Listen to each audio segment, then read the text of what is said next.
What's better to have, a will or a living trust? Both are designed to pass assets to our loved ones, but they use different methods to do it. Is one better than the other?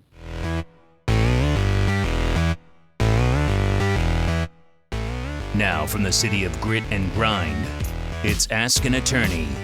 Real answers to your basic legal questions. I'm going to talk about wills first. A will doesn't take effect until a person dies. Even then, the wishes of the person can't be carried out until the will is admitted to probate. Some people think that simply having a will avoids probate. But the definition of probate is the official proving of a will as valid or authentic. Once a will has been admitted to probate, it becomes a public record.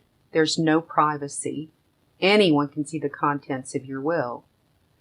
And because a will doesn't take effect until a person dies, it doesn't help at all with asset management during your lifetime. A will does not direct the disposition of non-probate assets. So, jointly owned accounts and accounts that have a beneficiary designation are not controlled by the terms of your will.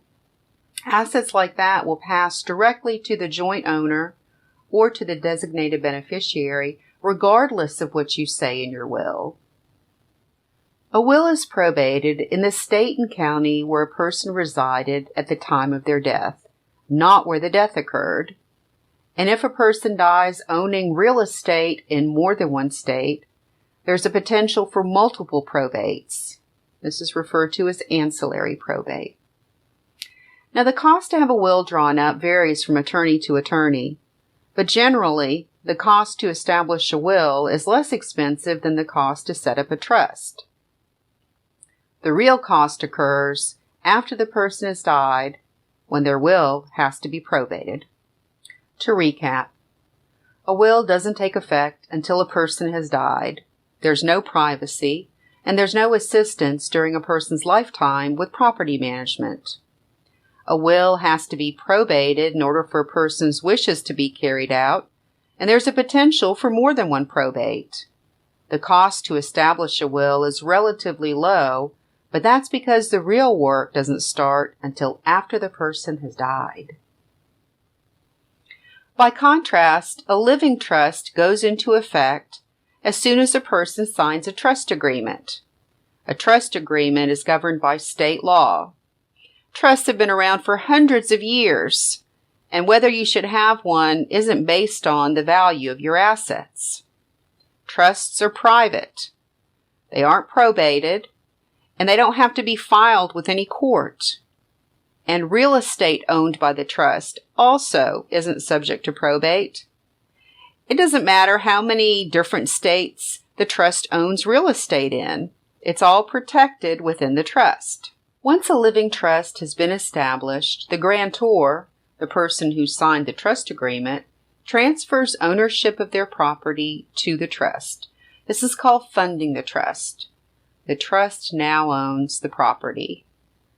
But the grantor is also the trustee, and the trustee has complete control over the management of the assets in the trust. So the person who sets up the trust, the grantor, is also the trustee and the beneficiary. It continues that way until the time when the trustee can no longer handle the affairs of the trust. At that time, a successor trustee, who's named in the trust agreement, steps in and takes over. There's no downtime like there is with the probate of a will, and there's no court involvement. Whatever you decide, will or living trust, please do one or the other.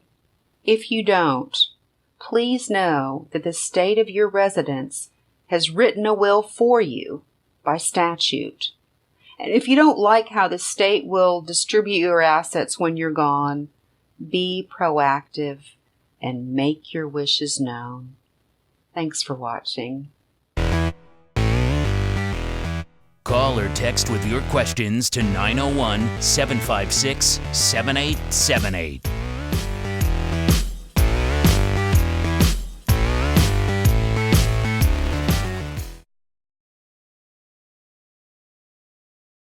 Call or text with your questions to 901-756-7878.